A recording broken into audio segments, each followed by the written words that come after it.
Greetings, my noble knights. It is I, Blaze Templar, and today we're doing something a little different, as you can kind of tell. I don't know how different it actually is, if I'm honest, but we're gonna go ahead and talk Pokemon Gen 5 again, because quite frankly, it's the generation of Pokemon I enjoyed the most, competitively speaking, and I just really enjoy Gen 5 competitive play. So anyway, let's get started, shall we? So I decided to throw a couple different teams together. This one was the first one, which was okay. It wasn't great, but I really wanted to use Reniculus, so that was kind of the mindset I had going into this. Calm Mind, Physically Defensive Reniculus, Tyranitar Choice Band, because I just really wanted to use that. Tentacruel, because I never have been able to use Tentacruel effectively as a spinner or really as anything, so I thought, you know what, let's see if we can change up our luck a little bit. Haxorus, because I just like Haxorus, and Scizor because, well, it's the mascot, so why not? I think I ran leftover Swords Dance Scizor just so it had the extra bulk and power. So I think that's what I ran. So let's just get right into this.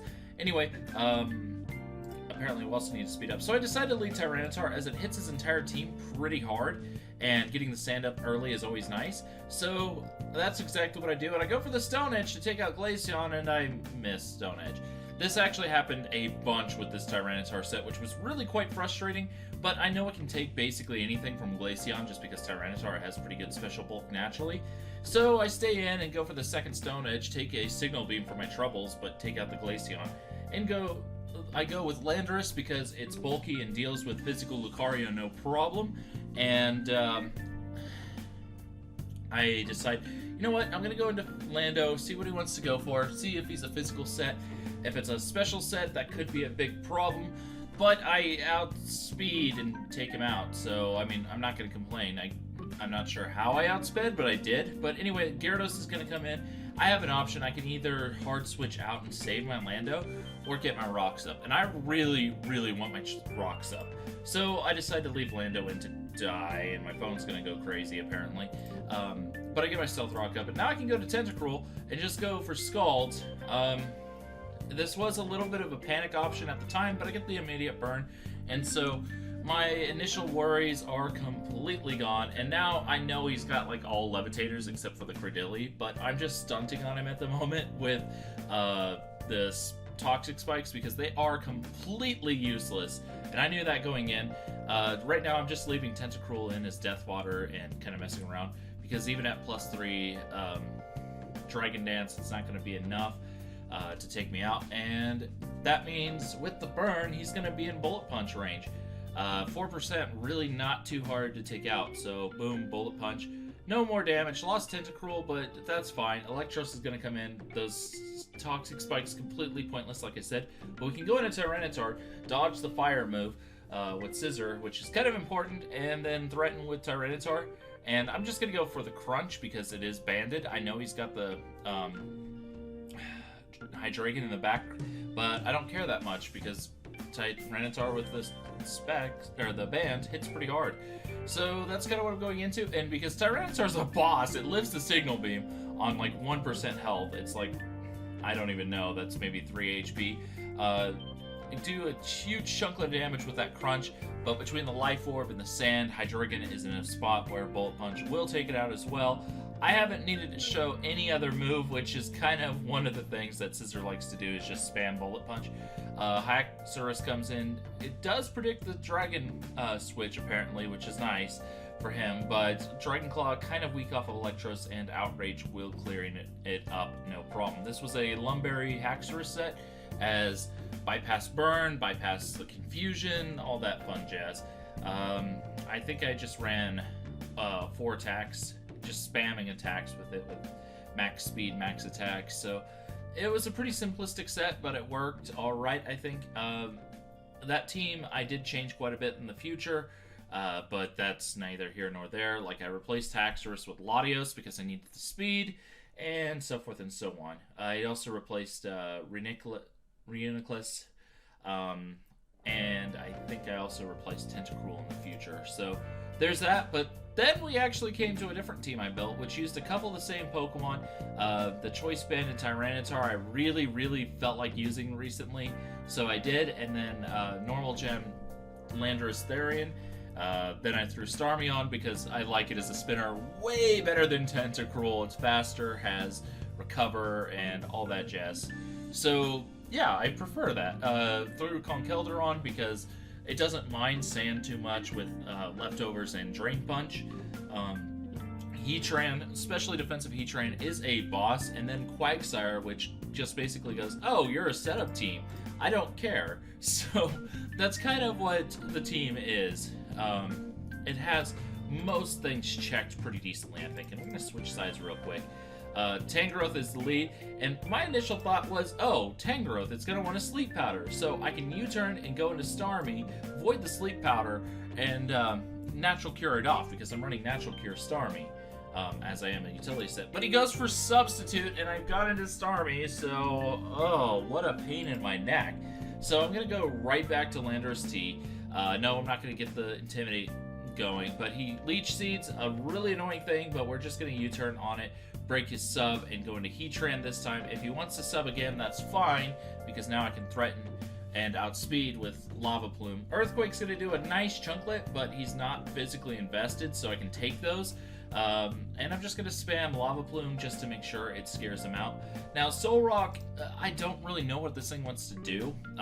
It's probably like a Stealth Rock setter and stuff like that, so I decided, you know what, we're just going to go ahead and get a Toxic off on it, get his stall Pokemon taken care of. And it's a good thing, too, because he's Cosmic Power, which is one of those sets that's just really, really dumb. But I want this thing dead, so I'm going to go into Tyranitar, get my Sand up as he sets up his second Cosmic Power. And I'm going to just go straight for the Crunch because, one, it has a chance to lower defense, and two, it's Choice Banded. It should do a huge chunklet of damage, but he Baton Passes into Klinklang. And this is one of those moments I am so glad I have Quagsire. So I'm going to pop his Balloon. So from the future, I'll be able to Earthquake it. Go into Quagsire as he shifts gear.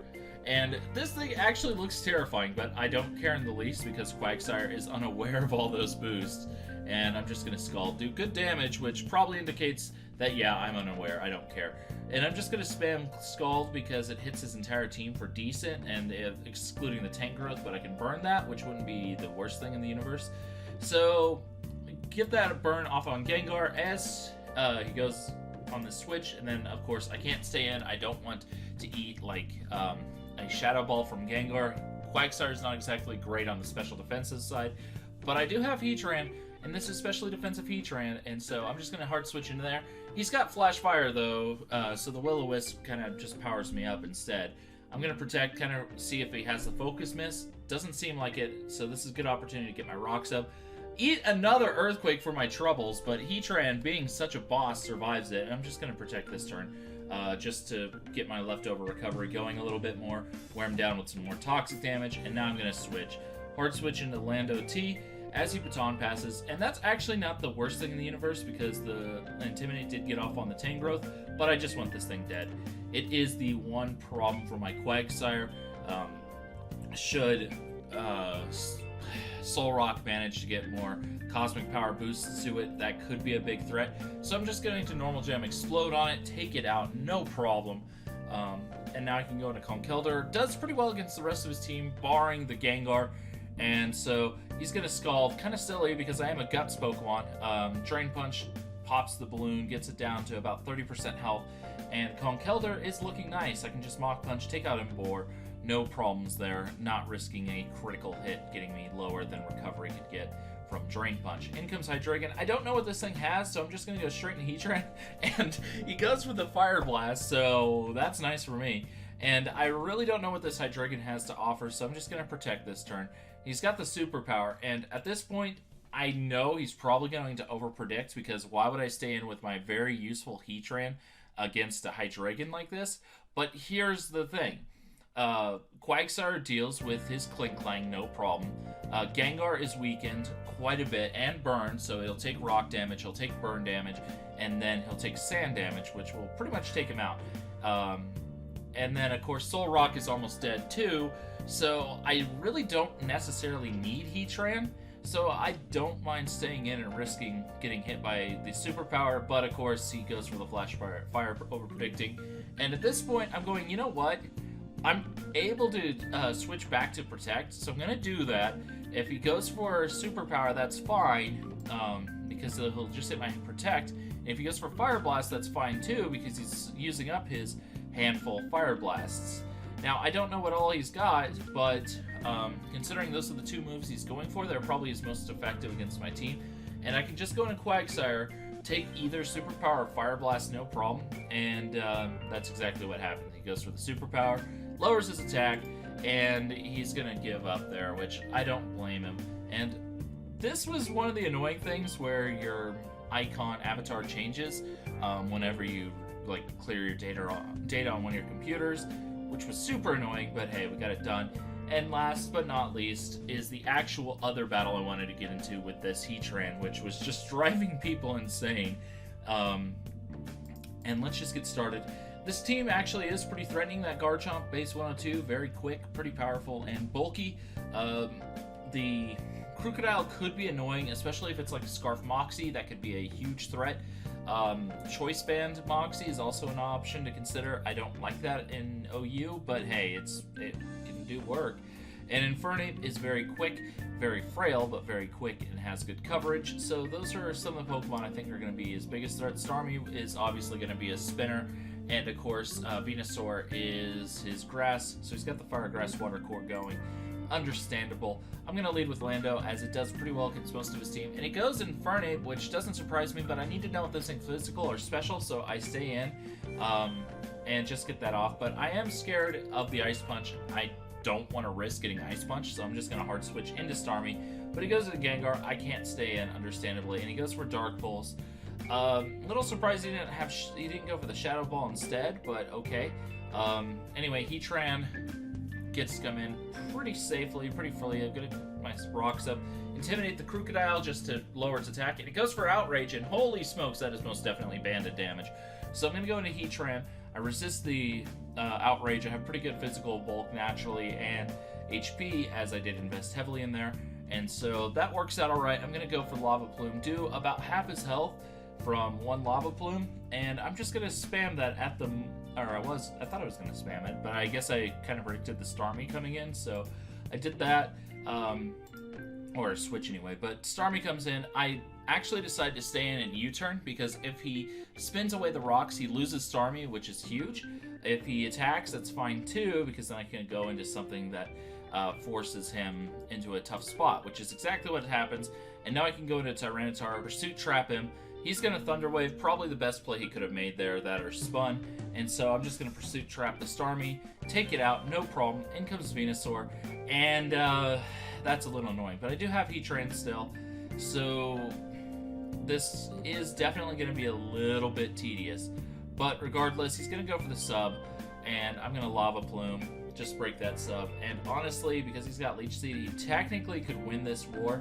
I should probably switch, but I have a feeling that I might be able to win just because of psyching him out, worrying that the speed is equal or whatever. So I decided to go for that, but this turn, and that paid off because he goes into Crocodile as I Lava Plume, taking it out, so I don't have to worry about the Choice Band Crocodile anymore.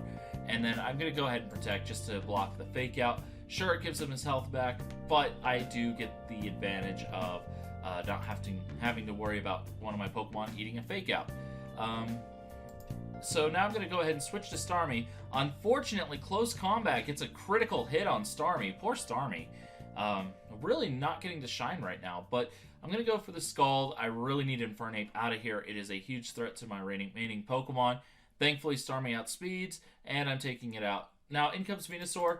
I need to get this thing slowed down so Heatran always wins. So I'm going to sack Starmie here. A little unfortunate, but he hasn't had any chance to set up his rocks. My guess is his Infernape was his rock setter. It could be Garchomp too, but we'll see about that. But I really need Venusaur paralyzed, so it's worth the sacrifice. And now Heatran comes in, goes for the Lava Plume. Garchomp switches in, risks getting burned there, but I have a perfect chunk to Garchomp, and that is, of course, my Quagsire, who's unaware of any boosts. And, of course, Aqua Tail, he's just going to spam that. I'm going to tell him to keep doing that because I like seeing him go for Aqua Tail. I want to see it again. He doesn't agree, though, so he's going to hard switch as I go for the Scald.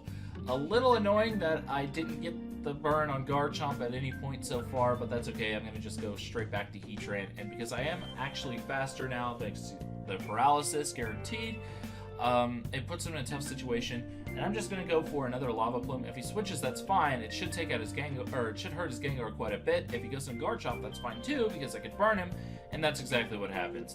Holy smoke, it's hard to keep up sometimes on normal. Anyway, again, I still have the perfect check to Garchomp in Quagsire, and now he's burned, so it's even better as a check. And at this point, I can just recover and wait until Garchomp dies. And that's pretty much what's going to happen here. He's down to 8%. He's going to go for that last Dragon Claw, get a whopping 14%, which is like halved after Leftovers recovery, so he did a whopping like 6. Gengar comes in. I'm just going to go straight back to Heatran. It checks his remaining 2 Pokemon way too well. He doesn't have Focus Blast, it looks like, so Heatran does just fine. I'm going to Protect just to scout to see if he actually does have the Focus Blast. It turns out he's running Confuse Ray, which is super annoying, but it's not the worst case scenario. Sure, I'm going to hit myself in Confusion. That's going to be obnoxious, but whatever. But I'm going to go ahead and switch to Tyranitar just on the off chance I can just go for the Pursuit Trap, take out Gengar, no problem. That's the plan. Giga Drain's going to do a ton of damage. Probably should have gone for the Confuse Ray first, but okay. Get the Pursuit off, take out Gengar, leaving him with just the Venusaur, and I can just go straight back to Heatran as he sets up the sub. Not a good opportunity for him, and Heatran kind of going to win the game here, and I think Spinarak here really doesn't like Heatran, and I don't blame him. Heatran, I should say her in this case, but she definitely proved an incredibly obnoxious Pokemon for Mega Spinarak, as it just would not die, and it just kept checking everything. Sometimes I wish Heatran could get some form of a higher recovery than just Leftovers or Berries, but then I see games like this and go, okay, maybe they had a reason for not giving it automatic recovery like Recover or something. But, you know, it still would be nice. You could wish for things, right? Anyway, those are the games. I had quite a bit of fun with those two in particular, just because Heatran was just such an obnoxious troll for the opponent, and it was really, really fun to let Heatran kind of show off its muscle, if you will. Anyway, those are the games I have for you today, and I will see you on YouTube shortly. Goodbye.